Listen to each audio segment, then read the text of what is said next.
یہ گفتگو تو ان غزوات کے خالص فوجی اور جنگی پہلو سے تھی، باقی رہے دوسرے گوشے تو وہ بھی بے حد اہم ہیں۔ آپ صلی اللہ علیہ وسلم نے ان غزوات کے ذریعے امن و امان قائم کیا، فتنے کی آگ بجھائی، اسلام و بت پرستی کی کشمکش میں دشمن کی شوکت توڑ کر رکھ دی اور انہیں اسلامی دعوت و تبلیغ کی راہ آزاد چھوڑنے اور مصالحت کرنے پر مجبور کر دیا۔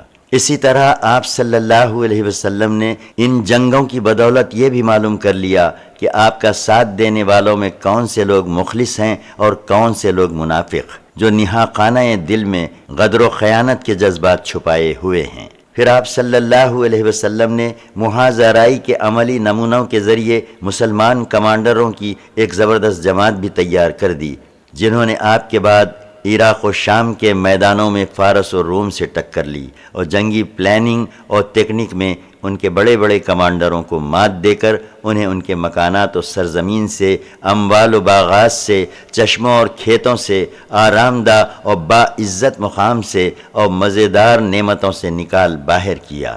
اسی طرح رسول اللہ صلی اللہ علیہ وسلم نے ان غزوات کی بدولت مسلمانوں کے لیے رہائش، کھیتی، پیشے اور کام کا انتظام فرمایا، بے خانما اور محتاج پناہ گزینوں کے مسائل حل فرمائے، ہتھیار، گھوڑے، ساز و سامان، اخراجات جنگ مہیا کیے، اور یہ سب کچھ اللہ کے بندوں پر ذرہ برابر ظلم و زیادتی اور جور و جفا کیے بغیر حاصل کیا۔ آپ صلی اللہ علیہ وسلم نے ان اسباب و وجوہ اور اغراض و مقاصد کو بھی تبدیل کر ڈالا جن کے لیے دور جاہلیت میں جنگ کے شعلے بھڑکا کرتے تھے، یعنی دور جاہلیت میں جنگ نام تھی لوٹ مار اور قتل و غارت گیری کا، ظلم و زیادتی اور انتقام و تشدد کا، کمزوروں کو کچلنے، آبادیاں ویران کرنے اور عمارتیں ڈھانے کا، عورتوں کی بے حرمتی کرنے اور بوڑھوں، بچوں اور بچیوں کے ساتھ سنگ دلی سے پیش آنے کا، کھیتی باڑی اور جانوروں کو ہلاک کرنے اور زمین میں تباہی و فساد مچانے کا، مگر اسلام نے اس جنگ کی روح تبدیل کر کے اسے ایک مقدس جہاد میں بدل دیا، جسے نہایت موزوں اور معقول اسباب کے تحت شروع کیا جاتا ہے، اور اس کے ذریعے ایسے شریفانہ مقاصد اور بلند پایہ اغراض حاصل کیے جاتے ہیں جنہیں ہر زمانے اور ہر ملک میں انسانی معاشرے کے لیے باعث اعزاز تسلیم کیا گیا ہے،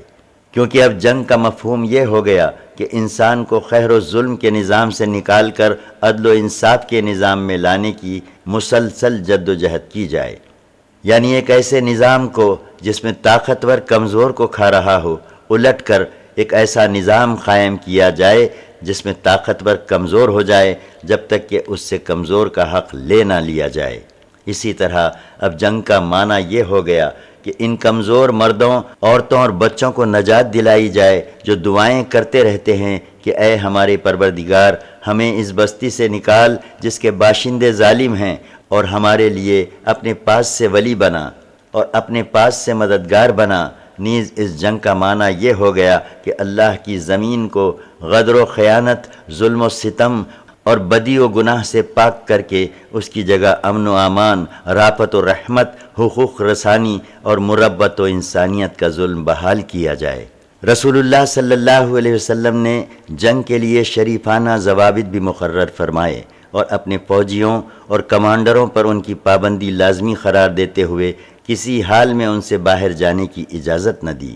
حضرت سلیمان بن بریدہ رضی اللہ عنہ کا بیان ہے کہ رسول اللہ صلی اللہ علیہ وسلم جب کسی شخص کو کسی لشکر یا سریہ کا امیر مقرر فرماتے تو اسے خاص اس کے اپنے نفس کے بارے میں اللہ عز و جل کے تقوی کی اور اس کے مسلمان ساتھیوں کے بارے میں خیر کی وصیت فرماتے، پھر فرماتے اللہ کے نام سے اللہ کی راہ میں غزوہ کرو، جس نے اللہ کے ساتھ کفر کیا ان سے لڑائی کرو، غزوہ کرو، خیانت نہ کرو، بد عہدی نہ کرو، ناک کان وغیرہ نہ کاٹو، کسی بچے کو قتل نہ کرو۔ اسی طرح آپ صلی اللہ علیہ وسلم آسانی برتنے کا حکم دیتے اور فرماتے آسانی کرو، سختی نہ کرو، لوگوں کو سکون دلاؤ، متنفر نہ کرو، اور جب رات میں آپ کسی قوم کے پاس پہنچتے تو صبح ہونے سے پہلے چھاپا نہ مارتے۔ کسی کی جگہ کو جلانے سے نہایت سختی کے ساتھ منع کیا۔ اسی طرح باندھ کر قتل کرنے، عورتوں کو مارنے اور انہیں قتل کرنے سے بھی منع کیا، اور لوٹ پاٹ سے روکا، حتیٰ کہ آپ صلی اللہ علیہ وسلم نے فرمایا کہ لوٹ کا مال مردار سے زیادہ حلال نہیں۔ اسی طرح آپ صلی اللہ علیہ وسلم نے کھیتی باڑی تباہ کرنے، جانور ہلاک کرنے اور درخت کاٹنے سے منع فرمایا، سوائے اس صورت کے کہ اس کی سخت ضرورت آن پڑے اور درخت کاٹے بغیر کوئی چارہ کار نہ ہو۔ فتح مکہ کے موقع پر آپ صلی اللہ علیہ وسلم نے یہ بھی فرمایا، کسی زخمی پر حملہ نہ کرو، کسی بھاگنے والے کا پیچھا نہ کرو اور کسی قیدی کو قتل نہ کرو۔ آپ صلی اللہ علیہ وسلم نے یہ سنت بھی جاری فرمائی کہ سفیر کو قتل نہ کیا جائے۔ نیز آپ صلی اللہ علیہ وسلم نے معاہدین یعنی غیر مسلم شہریوں کے قتل سے بھی نہایت سختی سے روکا، یہاں تک کہ فرمایا جو شخص کسی معاہد کو قتل کرے گا وہ جنت کی خوشبو نہیں پائے گا، حالانکہ اس کی خوشبو 40 سال کے فاصلے سے پائی جاتی ہے۔ یہ اور اس طرح کے دوسرے بلند پایا قواعد و ضوابط تھے جن کی بدولت جنگ کا عمل جاہلیت کی گندگیوں سے پاک و صاف ہو کر مقدس جہاد میں تبدیل ہو گیا۔ اللہ کے دین میں فوج در فوج داخلہ۔ جیسا کہ ہم نے عرض کیا کہ غزوہ فتح مکہ ایک فیصلہ کن مورکہ تھا جس نے بت پرستی کا کام تمام کر دیا اور سارے عرب کے لیے حق و باطل کی پہچان ثابت ہوا۔ اس کی وجہ سے ان کے شبہات جاتے رہے، اسی لیے اس کے بعد انہوں نے بڑی تیز رفتاری سے اسلام قبول کیا۔ حضرت عمر بن سلمہ کا بیان ہے کہ ہم لوگ ایک چشمے پر آباد تھے جو لوگوں کی گزرگاہ تھا، ہمارے ہاں سے قافلے گزرتے رہتے تھے اور ہم ان سے پوچھتے رہتے تھے کہ لوگوں کا کیا حال ہے، اس آدمی یعنی نبی صلی اللہ علیہ وسلم کا کیا حال ہے اور کیسا ہے؟ لوگ کہتے وہ سمجھتا ہے کہ اللہ نے اسے پیغمبر بنایا ہے، اس کے پاس وحی بھیجی ہے، اللہ نے یہ اور یہ وحی کی ہے۔ میں یہ بات یاد کر لیتا تھا، گویا وہ میرے سینے میں چپک جاتی تھی، اور عرب حلقہ بگوش اسلام ہونے کے لیے فتح مکہ کا انتظار کر رہے تھے۔ کہتے تھے کہ اسے اور اس کی قوم کو پنجہ آزمائی کے لیے چھوڑ دو، اگر وہ اپنی قوم پر غالب آ گیا تو سچا نبی ہے۔ چنانچہ جب فتح مکہ کا واقعہ پیش آیا تو ہر قوم نے اپنے اسلام کے ساتھ مدینہ کی جانب پیش رفت کی، اور میرے والد بھی میری قوم کے اسلام کے ساتھ تشریف لے گئے، اور جب خدمت نبوی صلی اللہ علیہ وسلم سے واپس آئے تو فرمایا میں تمہارے پاس خدا کی قسم ایک نبی برحق کے پاس سے آ رہا ہوں۔ آپ صلی اللہ علیہ وسلم نے فرمایا ہے کہ فلاں نماز فلاں وقت پڑھو اور فلاں نماز فلاں وقت پڑھو، اور جب نماز کا وقت آ جائے تو تم میں سے ایک آدمی اذان کہے اور جسے قرآن زیادہ یاد ہو وہ امامت کرے۔ اس حدیث سے اندازہ ہوتا ہے کہ فتح مکہ کا واقعہ حالات کو تبدیل کرنے میں، اسلام کو قوت بخشنے میں، اہل عرب کا موقف متعین کرانے میں اور اسلام کے سامنے انہیں سپر انداز کرنے میں کتنے گہرے اور دور رس اثرات رکھتا تھا۔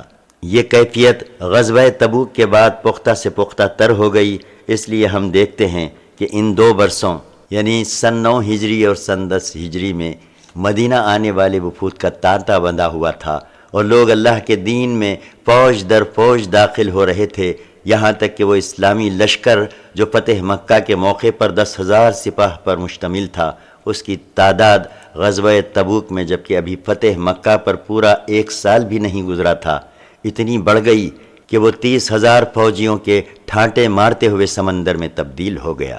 پھر ہم حجۃ الوداع میں دیکھتے ہیں کہ 1,24,000 یا 1,44,000 اہل اسلام کا سیلاب امنڈ پڑا ہے، جو رسول اللہ صلی اللہ علیہ وسلم کے گردا گرد اس طرح لبیک پکارتا، تکبیر کہتا اور حمد و تسبیح کے نغمے گنگناتا ہے کہ آفاق گونج اٹھے ہیں، اور وادی و کوہسار نغمہ توحید سے معمور ہو جاتے ہیں۔ وفود اہل مغازی نے جن وفود کا تذکرہ کیا ہے ان کی تعداد 70 سے زیادہ ہے، لیکن یہاں نہ تو ان کے استقصاء کی گنجائش ہے اور نہ ان کے تفصیلی بیان میں کوئی بڑا فائدہ ہی مضمر ہے، اس لیے ہم صرف انہی وفود کا ذکر کر رہے ہیں جو تاریخی حیثیت سے اہمیت و ندرت کے حامل ہیں۔ قارئین کرام کو یہ بات ملحوظ رکھنی چاہیے کہ اگرچہ عام قبائل کے وفود فتح مکہ کے بعد خدمت نبوی صلی اللہ علیہ وسلم میں حاضر ہونا شروع ہوئے تھے، لیکن بعض قبائل ایسے بھی تھے جن کے وفود فتح مکہ سے پہلے ہی مدینہ آ چکے تھے۔ یہاں ہم ان کا بھی ذکر کر رہے ہیں۔ ایک، وفد عبد القیس۔ اس قبیلے کا وفد 2 بار خدمت نبوی صلی اللہ علیہ وسلم میں حاضر ہوا تھا، پہلی بار سن 5 ہجری میں یا اس سے بھی پہلے، اور دوسری بار عام الوفود یعنی سن 9 ہجری میں۔ پہلی بار اس کی آمد کی وجہ یہ ہوئی کہ اس قبیلے کا ایک شخص منقذ بن حبان سامان تجارت لے کر مدینہ آیا جایا کرتا تھا۔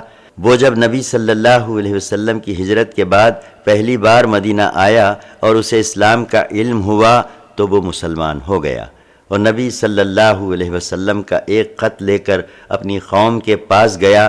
ان لوگوں نے بھی اسلام قبول کر لیا، اور ان کے 13 یا 14 آدمیوں کا ایک وفد حرمت والے مہینے میں خدمت نبوی صلی اللہ علیہ وسلم میں حاضر ہوا۔ اسی دفعہ اس وفد نے نبی صلی اللہ علیہ وسلم سے ایمان اور مشروبات کے متعلق سوال کیا تھا۔ اس وفد کا سربراہ الاشج الاسری تھا، جس کے بارے میں رسول اللہ صلی اللہ علیہ وسلم نے فرمایا تھا کہ تم میں 2 ایسی خصلتیں ہیں جنہیں اللہ پسند کرتا ہے، ایک دور اندیشی اور 2 بردباری۔ دوسری بار اس قبیلے کا وفد جیسا کہ بتایا گیا وفود والے سال میں آیا تھا۔ اس وقت ان کی تعداد 40 تھی، اور ان میں علا بن جارود عبدی تھا جو نصرانی تھا لیکن مسلمان ہو گیا، اور اس کا اسلام بہت خوب رہا۔ 2، وفد دوس۔ یہ وفد سن 7 ہجری کے اوائل میں مدینہ آیا۔ اس وقت رسول اللہ صلی اللہ علیہ وسلم خیبر میں تھے۔ آپ پچھلے اوراق میں پڑھ چکے ہیں کہ اس قبیلے کے سربراہ حضرت طفیل بن عمرو دوسی رضی اللہ عنہ اس وقت حلقہ بگوش اسلام ہوئے تھے جب رسول اللہ صلی اللہ علیہ وسلم مکہ میں تھے۔ پھر انہوں نے اپنی قوم میں واپس جا کر اسلام کی دعوت و تبلیغ کا کام مسلسل کیا، لیکن ان کی قوم برابر ٹالتی اور تاخیر کرتی رہی، یہاں تک کہ حضرت طفیل ان کی طرف سے مایوس ہو گئے۔ پھر انہوں نے خدمت نبوی صلی اللہ علیہ وسلم میں حاضر ہو کر عرض کی کہ آپ قبیلہ دوس پر بد دعا کر دیجئے، لیکن آپ صلی اللہ علیہ وسلم نے فرمایا، اے اللہ دوس کو ہدایت دے، اور آپ کی اس دعا کے بعد اس قبیلے کے لوگ مسلمان ہو گئے، اور حضرت طفیل نے اپنی قوم کے 70 یا 80 گھرانوں کی جمعیت لے کر سن 7 ہجری کے اوائل میں اس وقت مدینہ ہجرت کی جب نبی صلی اللہ علیہ وسلم خیبر میں تشریف فرما تھے۔ اس کے بعد حضرت طفیل نے آگے بڑھ کر خیبر میں آپ کا ساتھ پکڑ لیا۔ 3، فروا بن عمرو جذامی کا پیغام رسان۔ حضرت فروا رومی سپاہ کے اندر ایک عربی کمانڈر تھے۔ انہیں رومیوں نے اپنے حدود سے متصل عرب علاقوں کا گورنر بنا رکھا تھا۔ ان کا مرکز معان یعنی جنوبی اردن تھا، اور عملداری گرد و پیش کے علاقے میں تھی۔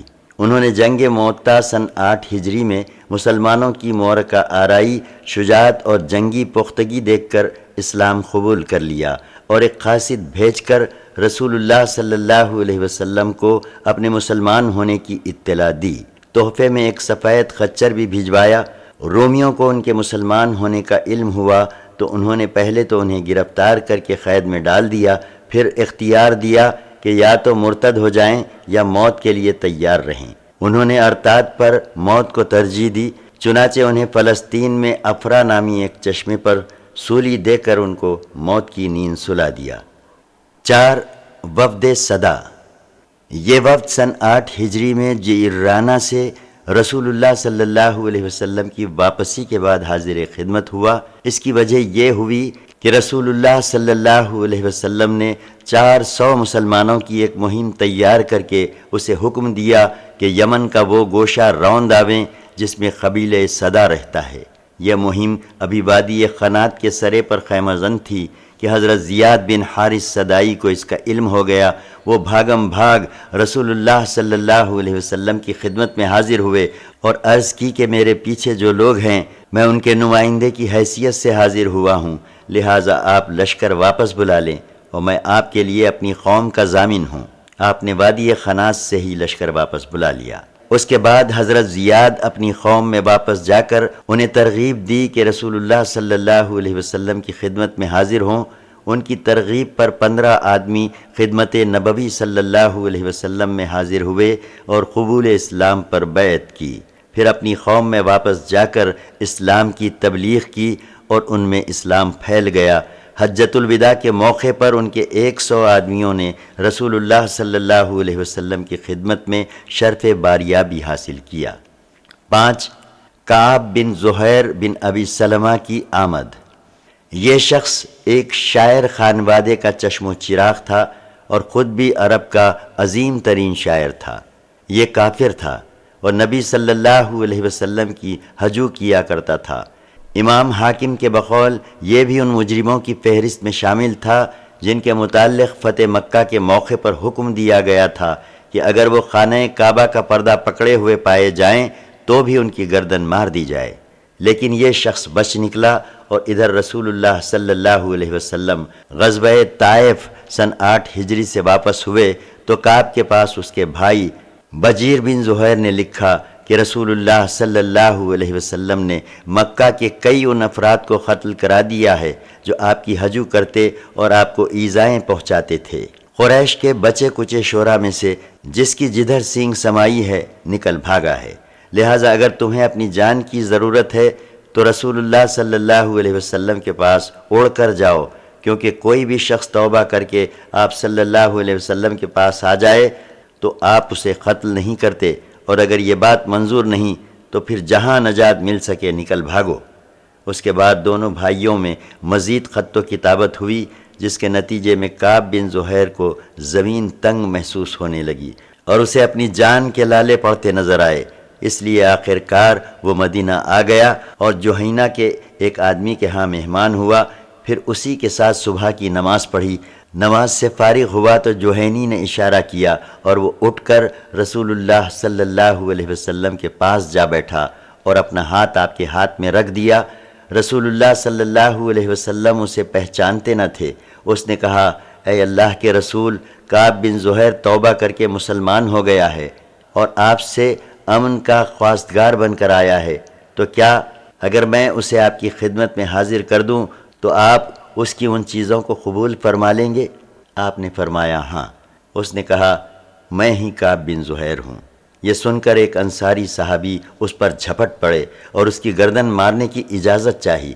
آپ صلی اللہ علیہ وسلم نے فرمایا، چھوڑ دو، یہ شخص تائب ہو کر اور اپنی پچھلی باتوں سے دستکش ہو کر آیا ہے۔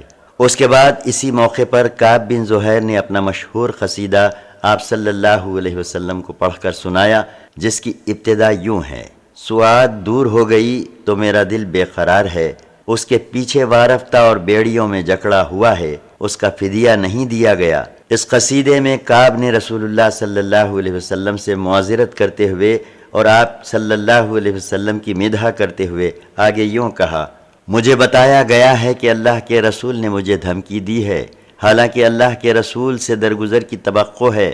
آپ ٹھہریں، چغل خوروں کی بات نہ لیں، وہ ذات آپ کی رہنمائی کرے جس نے آپ کو نصائح اور تفصیل سے پر قرآن کا تحفہ دیا ہے۔ اگرچہ میرے بارے میں باتیں بہت کہی گئی ہیں، لیکن میں نے جرم نہیں کیا ہے۔ میں ایسی جگہ کھڑا ہوں اور وہ باتیں دیکھ اور سن رہا ہوں کہ اگر ہاتھی بھی وہاں کھڑا ہو اور ان باتوں کو سنے اور دیکھے تو تھرا کر رہ جائے، سوائے اس صورت کے کہ اس پر اللہ کے اذن سے رسول اللہ صلی اللہ علیہ وسلم کی نوازش ہو۔ حتیٰ کہ میں نے اپنا ہاتھ کسی نزاع کے بغیر اس ہستی محترم کے ہاتھ میں رکھ دیا ہے جسے انتقام پر پوری قدرت ہے اور جس کی بات ہے۔ جب میں اس سے بات کرتا ہوں، درآں حالانکہ مجھ سے کہا گیا ہے کہ تمہاری طرف فلاں فلاں باتیں منسوب ہیں اور تم سے باز پرس کی جائے گی، تو وہ میرے نزدیک اس شیر سے بھی زیادہ خوفناک ہوتے ہیں جس کا کچھار کسی ہلاکت خیز وادی کے بطن میں واقع کسی ایسی سرزمین میں ہو جس سے پہلے بھی ہلاکت ہی ہو۔ یقیناً رسول ایک نور ہیں جن سے روشنی حاصل کی جاتی ہے، اللہ کی تلواروں میں سے ایک سوتی ہوئی ہندی تلوار ہیں۔ اس کے بعد کعب بن زہیر نے مہاجرین قریش کی تعریف کی، کیونکہ کعب کی آمد پر ان کے کسی آدمی نے خیر کے سوا کوئی بات اور حرکت نہیں کی تھی، لیکن ان کی مدح کے دوران انصار پر طنز کی، کیونکہ ان کے ایک آدمی نے اس کی گردن مارنے کی اجازت چاہی تھی۔ چنانچہ کہا، وہ قریش خوبصورت مٹکتے اونٹ کی چال چلتے ہیں اور شمشیر زنی ان کی حفاظت کرتی ہے، جبکہ ناٹے کھوٹے کالے کلوٹے لوگ راستہ چھوڑ کر بھاگتے ہیں۔ لیکن جب وہ مسلمان ہو گیا اور اس کے اسلام میں عمدگی آ گئی تو اس نے ایک قصیدہ انصار کی مدح میں کہا اور ان کی شان میں اس سے جو غلطی ہو گئی تھی اس کی تلافی کی۔ چنانچہ اس قصیدے میں کہا، جسے کریمانہ زندگی پسند ہو وہ ہمیشہ صالح انصار کے دستے میں رہے، انہوں نے خوبیاں باپ دادا سے ورثے میں پائی ہیں، در حقیقت اچھے لوگ وہی ہیں جو اچھوں کی اولاد ہوں۔ 6. وفد عذرا۔ یہ وفد سفر 9 ہجری میں مدینہ آیا، 12 آدمیوں پر مشتمل تھا، اس میں حمزہ بن نعمان بھی تھے۔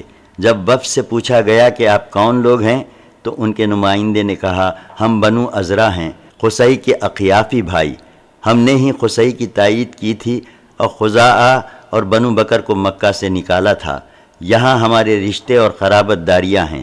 اس پر نبی کریم صلی اللہ علیہ وسلم نے خوش آمدید کہا اور ملک شام کے فتح کیے جانے کی بشارت دی، نیز انہیں کاہنہ عورتوں سے سوال کرنے سے منع کیا اور ان ذبیحوں سے روکا جنہیں یہ لوگ حالت شرک میں ذبح کیا کرتے تھے۔ اس وفد نے اسلام قبول کیا اور چند روز ٹھہر کر واپس گیا۔ 7. وفد بلی۔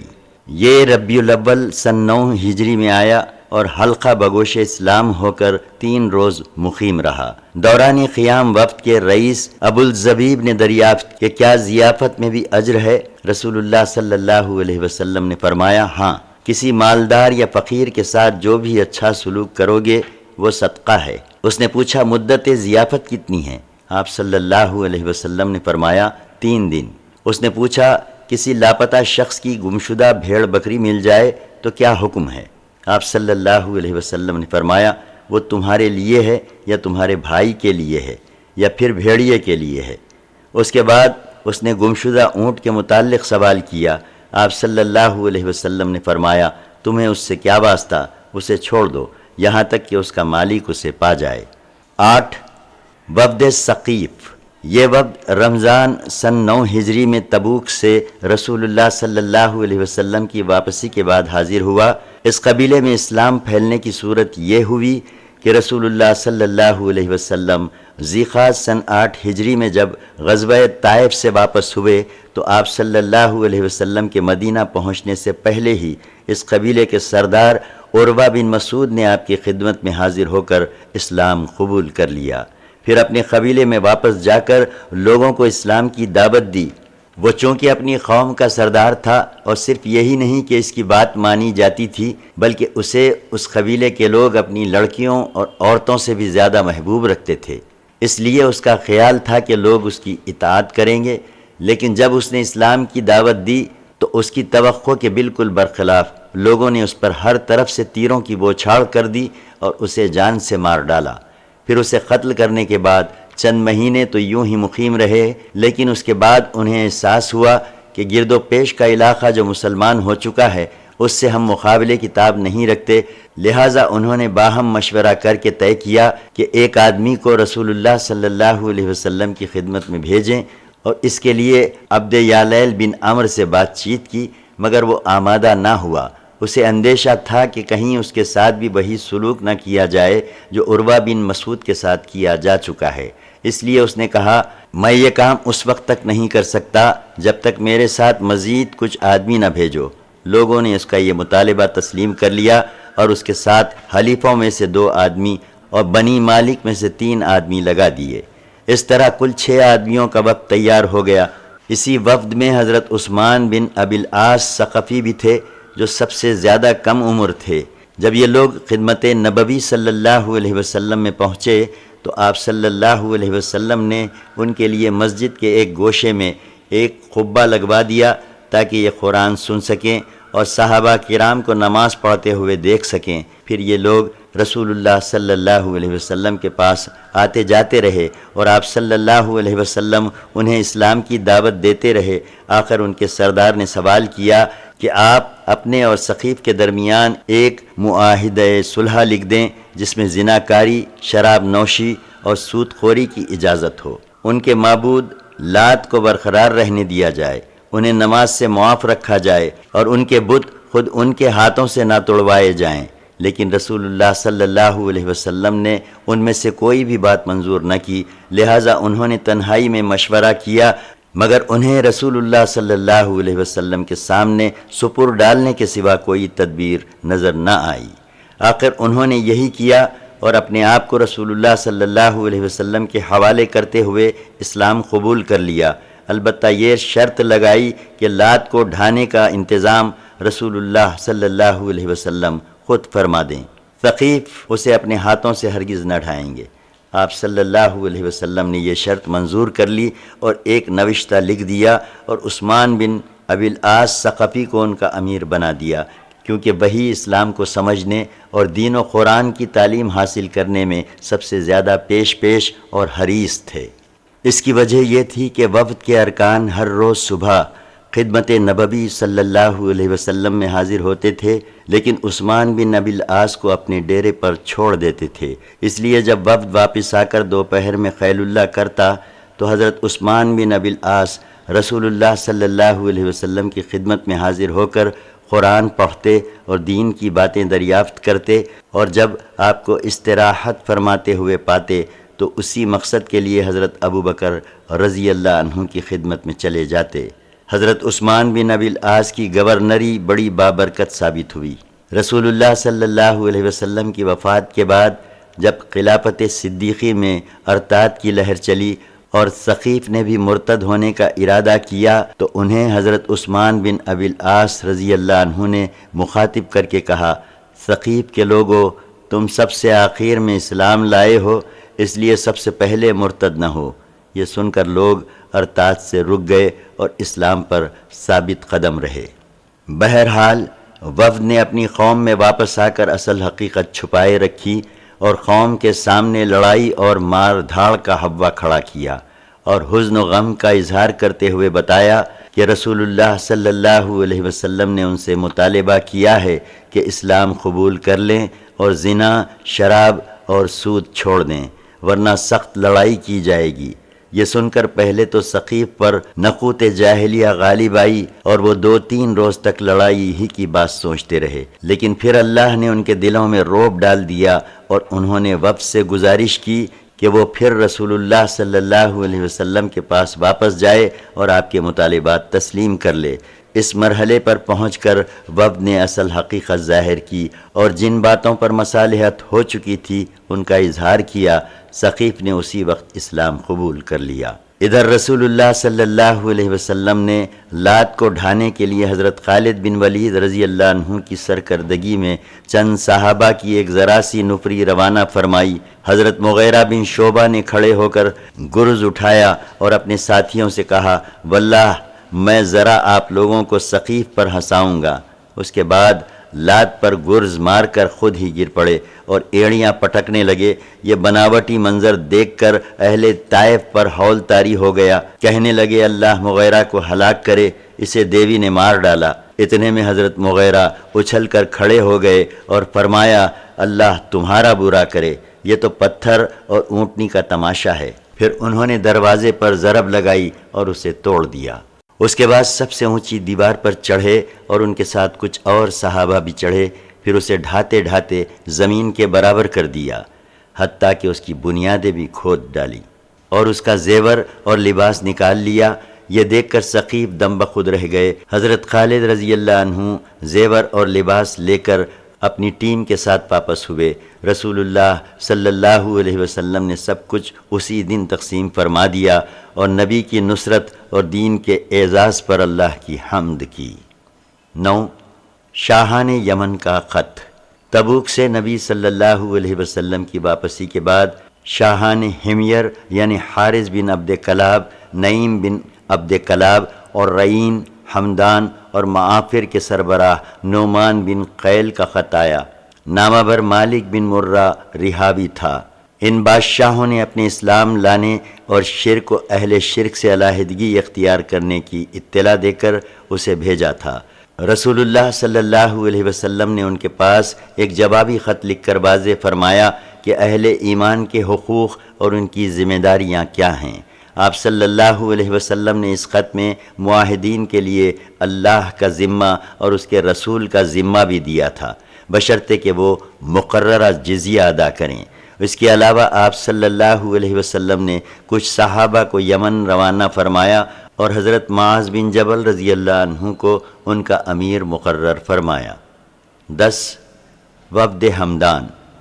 یہ وفد سن 9 ہجری میں تبوک سے رسول اللہ صلی اللہ علیہ وسلم کی واپسی کے بعد حاضر خدمت ہوا۔ رسول اللہ صلی اللہ علیہ وسلم نے ان کے لیے ایک تحریر لکھ کر جو کچھ انہوں نے مانگا تھا عطا فرما دیا اور مالک بن نمط کو ان کا امیر مقرر کیا اور ان کی قوم کے جو لوگ مسلمان ہو چکے تھے ان کا گورنر بنایا، اور باقی لوگوں کے پاس اسلام کی دعوت دینے کے لیے حضرت خالد بن ولید کو بھیج دیا۔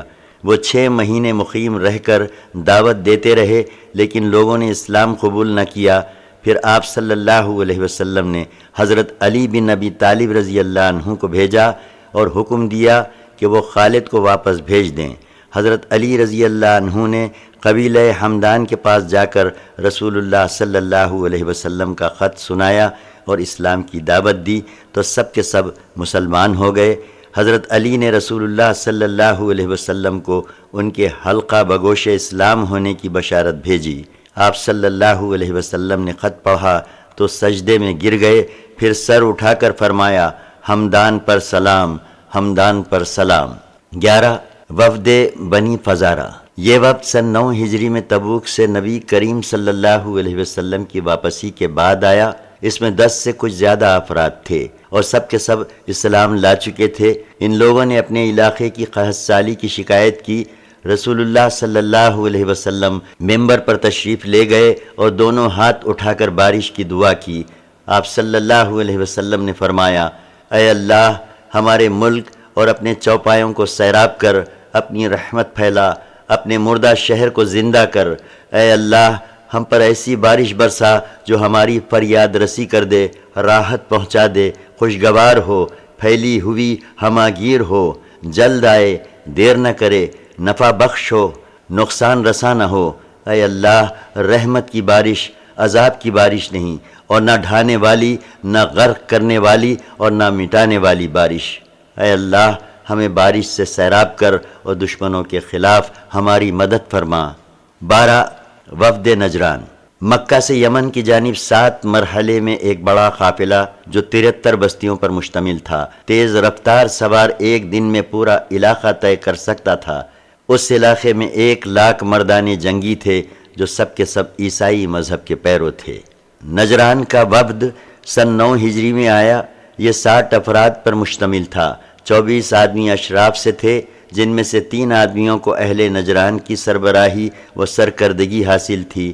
ایک عاقب جس کے ذمے امارت و حکومت کا کام تھا اور اس کا نام عبد المسیح تھا۔ دوسرا سید جو ثقافی اور سیاسی امور کا نگران تھا اور اس کا نام ایہما یا شرحبیل تھا۔ تیسرا اسقف لاٹ پادری جو دینی سربراہ اور روحانی پیشوا تھا، اس کا نام ابو حارثہ بن علقمہ تھا۔ وفد نے مدینہ پہنچ کر نبی کریم صلی اللہ علیہ وسلم سے ملاقات کی۔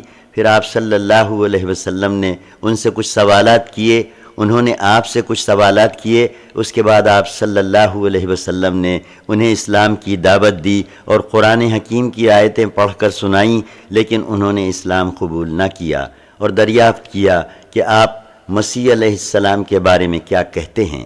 اس کے جواب میں رسول اللہ صلی اللہ علیہ وسلم نے اس روز دن بھر توقف کیا، یہاں تک کہ آپ پر آیات نازل ہوئیں۔ سورہ 3 آیات 59، 60 اور 61۔ بے شک عیسیٰ کی مثال اللہ کے نزدیک آدم جیسی ہے۔ اسے مٹی سے پیدا کیا، پھر اس سے کہا ہو جا تو وہ ہو گیا۔ حق تیرے رب کی طرف سے ہے، پس شک کرنے والوں میں سے نہ ہو۔ پھر تمہارے پاس علم آ جانے کے بعد جو کوئی تم سے اس یعنی عیسیٰ کے بارے میں حجت کرے تو اس سے کہہ دو کہ آؤ ہم بلائیں اپنے اپنے بیٹوں کو اور اپنی اپنی عورتوں کو اور خود اپنے آپ کو، پھر مباہلہ کریں، اللہ سے گڑ گڑا کر دعا کریں، پس اللہ کی لعنت ٹھہرائیں جھوٹوں پر۔ صبح ہوئی تو رسول اللہ صلی اللہ علیہ وسلم نے انہی آیت کریمہ کی روشنی میں انہیں حضرت عیسیٰ علیہ السلام کے متعلق اپنے قول سے آگاہ کیا، اور اس کے بعد دن بھر انہیں غور و فکر کے لیے آزاد چھوڑ دیا، لیکن انہوں نے حضرت عیسیٰ علیہ السلام کے بارے میں آپ کی بات ماننے سے انکار کر دیا۔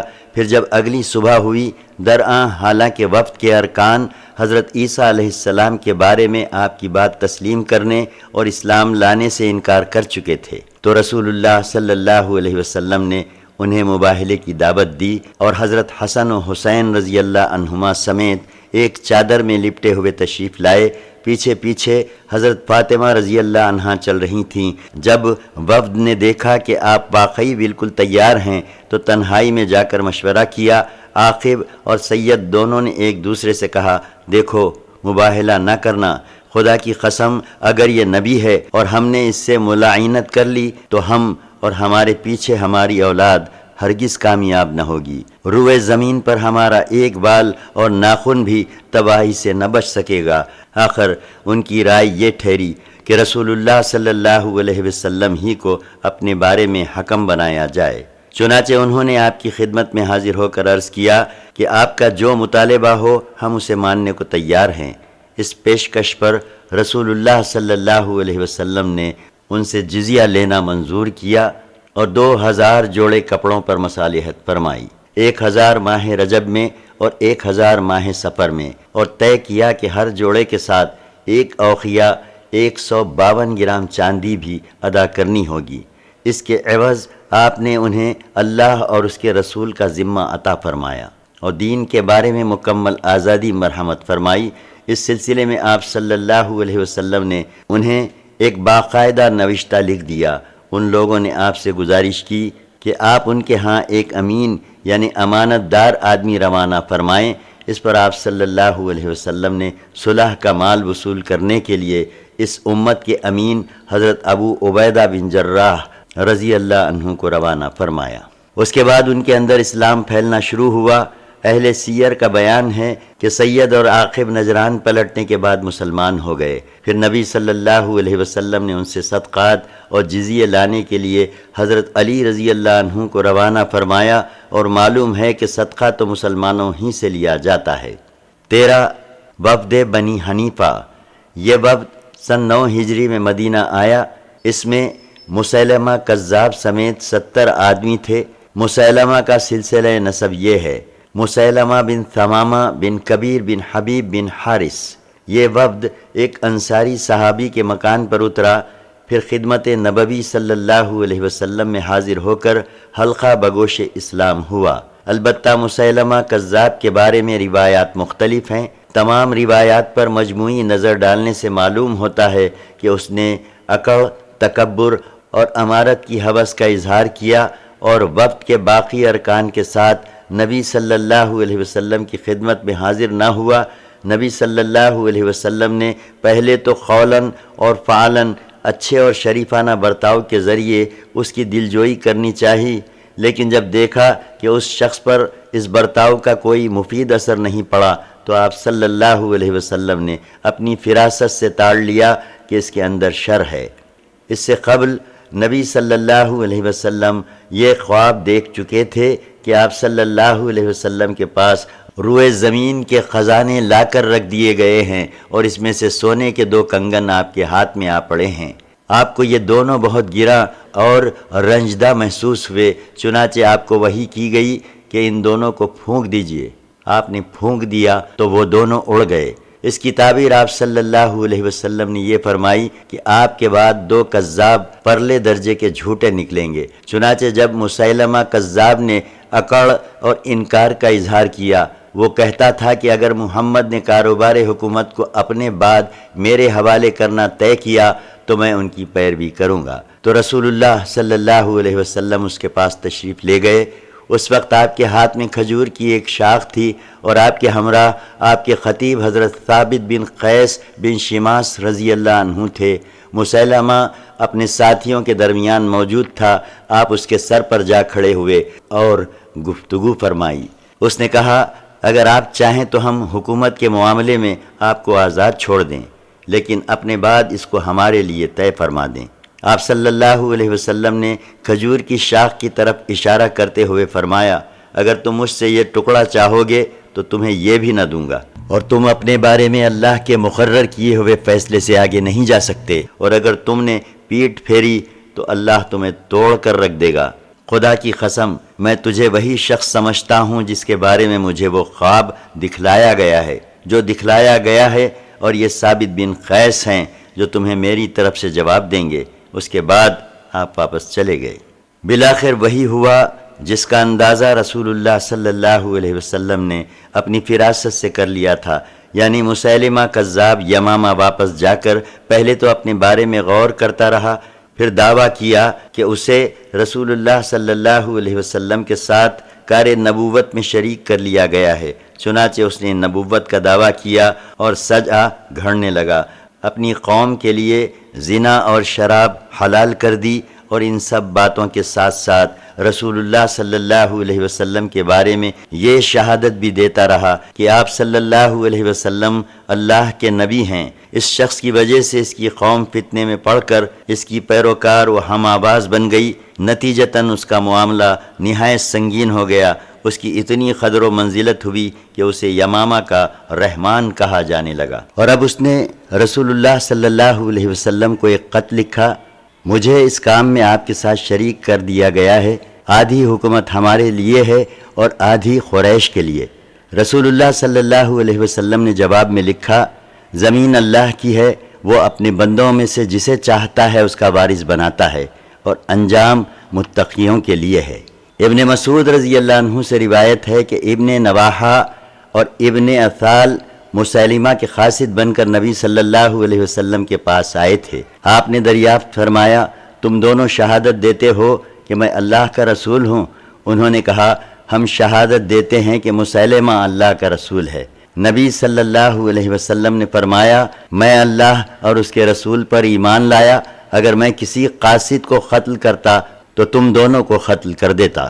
مسیلمہ کذاب نے 10 ہجری میں نبوت کا دعویٰ کیا تھا، اور ربیع الاول سن 12 ہجری میں بعہد خلافت صدیقی یمامہ کے اندر قتل کیا گیا۔ اس کا قاتل وحشی تھا جس نے حضرت حمزہ رضی اللہ عنہ کو قتل کیا تھا۔ ایک مدعی نبوت تو یہ تھا جس کا یہ انجام ہوا، ایک دوسرا مدعی نبوت اسود انسی تھا جس نے یمن میں فساد برپا کر رکھا تھا۔ اسے نبی صلی اللہ علیہ وسلم کی وفات سے صرف 1 دن اور 1 رات پہلے حضرت فیروز رضی اللہ عنہ نے قتل کیا۔ پھر آپ صلی اللہ علیہ وسلم کے پاس اس کے متعلق وحی آئی اور آپ نے صحابہ کرام کو اس واقعے سے باخبر کیا۔ اس کے بعد یمن سے حضرت ابو بکر رضی اللہ عنہ کے پاس باقاعدہ خبر آئی۔ 14 وفد بنی عامر بن صعصع۔ اس وفد میں دشمن خدا عامر بن طفیل، حضرت لبید کا اخیافی بھائی اربد بن قیس، خالد بن جعفر اور جبار بن اسلم شامل تھے۔ یہ سب اپنی قوم کے سربرآوردہ اور شیطان تھے۔ عامر بن طفیل وہی شخص ہے جس نے بیعر معونہ پر 70 صحابہ کرام کو شہید کرایا تھا۔ ان لوگوں نے جب مدینہ آنے کا ارادہ کیا تو عامر اور اربد نے باہم سازش کی کہ نبی صلی اللہ علیہ وسلم کو دھوکہ دے کر اچانک قتل کر دیں گے۔ چنانچہ جب یہ وفد مدینہ پہنچا تو عامر نے نبی صلی اللہ علیہ وسلم سے گفتگو شروع کی، اور اربد گھوم کر آپ کے پیچھے پہنچا اور ایک بالش تلوار میان سے باہر نکالی، لیکن اس کے بعد اللہ نے اس کا ہاتھ روک لیا اور وہ تلوار بے نیام نہ کر سکا۔ اللہ نے اپنے نبی کو محفوظ رکھا۔ نبی صلی اللہ علیہ وسلم نے ان دونوں پر بد دعا کی، جس کا نتیجہ یہ ہوا کہ واپسی پر اللہ نے اربد اور اس کے اونٹ پر بجلی گرا دی، جس سے اربد جل مرا۔ ادھر عامر ایک سلولیہ عورت کے ہاں اترا اور اسی دوران اس کی گردن میں گٹلی نکل آئی۔ اس کے بعد وہ یہ کہتا ہوا مر گیا کہ آہ، اونٹ کی گٹلی جیسی گٹلی، اور ایک سلولیہ عورت کے گھر میں موت۔ صحیح بخاری کی روایت ہے کہ عامر نے نبی صلی اللہ علیہ وسلم کے پاس آ کر کہا، میں آپ کو 3 باتوں کا اختیار دیتا ہوں، 1 آپ کے لیے وادی کے باشندے ہوں اور میرے لیے آبادی کے، 2 یا میں آپ کے بعد آپ کا خلیفہ ہوں، 3 ورنہ میں اسپان کو 1000 گھوڑے اور 1000 گھوڑیوں سمیت آپ پر چڑھا لاؤں گا۔ اس کے بعد وہ ایک عورت کے گھر میں طاعون کا شکار ہو گیا، جس پر اس نے پھرتے غم سے کہا، کیا اونٹ کی گٹلی جیسی گٹلی، اور وہ بھی بنی فلاں کی ایک عورت کے گھر میں۔ میرے پاس میرا گھوڑا لاؤ۔ پھر وہ سوار ہوا اور اپنے گھوڑے ہی پر مر گیا۔ 15 وفد تجیب، یہ وفد اپنی قوم کے صدقات کو جو فقراء سے فاضل بچ گئے تھے لے کر مدینہ آیا۔ وفد میں 13 آدمی تھے جو قرآن و سنن پوچھتے اور سیکھتے تھے۔ انہوں نے رسول اللہ صلی اللہ علیہ وسلم سے کچھ باتیں دریافت کیں تو آپ صلی اللہ علیہ وسلم نے وہ باتیں انہیں لکھ دیں۔ وہ زیادہ عرصے نہیں ٹھہرے۔ جب رسول اللہ صلی اللہ علیہ وسلم نے انہیں تحائف سے نوازا تو انہوں نے اپنے ایک نوجوان کو بھی بھیجا جو ڈیرے پر پیچھے رہ گیا تھا۔ نوجوان نے حاضر خدمت ہو کر عرض کیا، حضور، خدا کی قسم مجھے میرے علاقے سے اس کے سوا کوئی اور چیز نہیں لائی ہے کہ آپ اللہ عز و جل سے میرے لیے یہ دعا فرما دیں کہ وہ مجھے اپنی بخشش اور رحمت سے نوازے اور میری مالداری میرے دل میں رکھ دے۔ آپ نے اس کے لیے یہ دعا فرمائی۔ نتیجہ یہ ہوا کہ وہ شخص سب سے زیادہ قناعت پسند ہو گیا، اور جب ارتاد کی لہر چلی تو صرف یہی نہیں کہ وہ اسلام پر ثابت قدم رہا بلکہ اپنی قوم کو واعظ و نصیحت کی تو وہ بھی اسلام پر ثابت قدم رہی۔ پھر اہل وفد نے حجۃ الوداع سن 10 ہجری میں نبی صلی اللہ علیہ وسلم سے دوبارہ ملاقات کی۔ 16 وفد تئی، اس وفد کے ساتھ عرب کے مشہور شہسوار زید القیل بھی تھے۔ ان لوگوں نے جب نبی صلی اللہ علیہ وسلم سے گفتگو کی اور آپ نے ان پر اسلام پیش کیا تو انہوں نے اسلام قبول کر لیا اور بہت اچھے مسلمان ہوئے۔ رسول اللہ صلی اللہ علیہ وسلم نے حضرت زید کی تعریف کرتے ہوئے فرمایا کہ مجھ سے عرب کے جس کسی آدمی کی خوبی بیان کی گئی اور پھر وہ میرے پاس آیا تو میں نے اسے اس کی شہرت سے کچھ کمتر ہی پایا، مگر اس کے برعکس زید القیل کی شہرت ان کی خوبیوں کو نہیں پہنچ سکی اور آپ نے ان کا نام زید الخیر رکھ دیا۔ اس طرح سن 9 ہجری اور 10 ہجری میں پے در پے وفود آئے۔ اہل سیر نے یمن، ازد، خزاعہ کے بنی سعد، حزیم، بنی عامر بن قیس، بنی اسد، بحرہ، قولان، محارب، بنی حارث بن کعب، غامد، بنی منتفق، سلامان، بنی عبس، مزینہ، مراد، زبید، کندہ، ذی مرہ، غسان، بنی عیش اور نقعہ کے وفود کا تذکرہ کیا ہے۔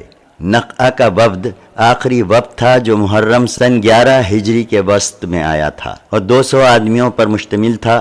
باقی بیشتر وفود کی آمد 9 ہجری اور 10 ہجری میں ہوئی تھی، صرف بعض وفود 11 ہجری تک متاخر ہوئے تھے۔ ان وفود کی پے بپے آمد سے پتہ لگتا ہے کہ اس وقت اسلامی دعوت کو کس قدر فروغ اور قبول عام حاصل ہو چکا تھا۔ اس سے یہ بھی اندازہ ہوتا ہے کہ اہل عرب مدینہ کو کتنی قدر اور تعظیم کی نگاہ سے دیکھتے تھے، حتیٰ کہ اس کے سامنے سپر انداز ہونے کے سوا کوئی چارہ کار نہیں سمجھتے تھے۔ در حقیقت مدینہ جزیرۃ العرب کا دارالحکومت بن چکا تھا اور کسی کے لیے اس سے صرف نظر ممکن نہ تھا۔ البتہ ہم یہ نہیں کہہ سکتے کہ ان سب لوگوں کے دلوں میں دین اسلام اثر کر چکا تھا، کیونکہ ان میں ابھی بہت سے ایسے اکھڑ بدو تھے جو محض اپنے سرداروں کی مطابقت میں مسلمان ہو گئے تھے، ورنہ ان میں قتل و غارت گری کا جو رجحان جڑ پکڑ چکا تھا اس میں وہ پاک و صاف نہیں ہوئے تھے، اور ابھی اسلامی تعلیمات نے انہیں پورے طور پر مہذب نہیں بنایا تھا۔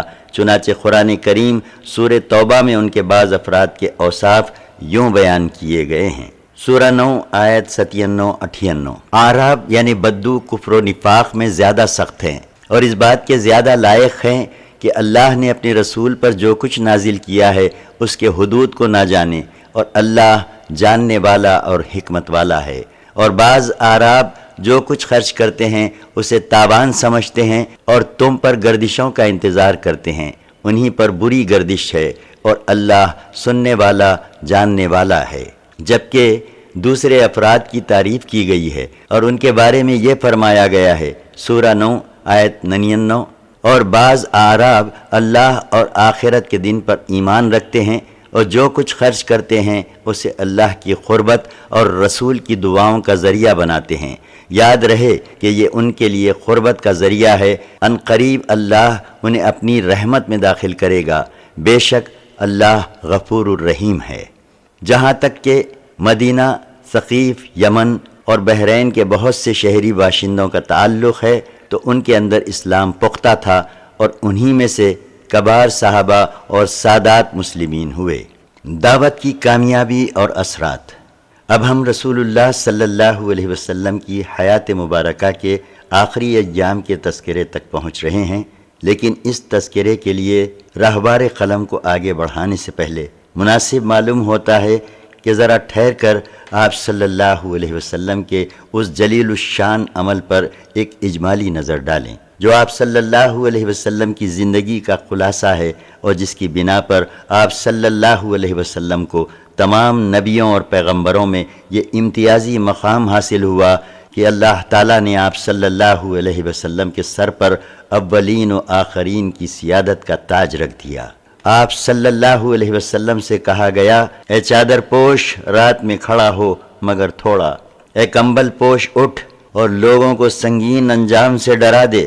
پھر کیا تھا، آپ صلی اللہ علیہ وسلم اٹھ کھڑے ہوئے اور اپنے کاندھے پر اس روئے زمین کی سب سے بڑی امانت کا بار گراں اٹھائے مسلسل کھڑے رہے، یعنی ساری انسانیت کا بوجھ، سارے عقیدے کا بوجھ اور مختلف میدان میں جنگ و جہاد اور تگ و تاس کا بوجھ۔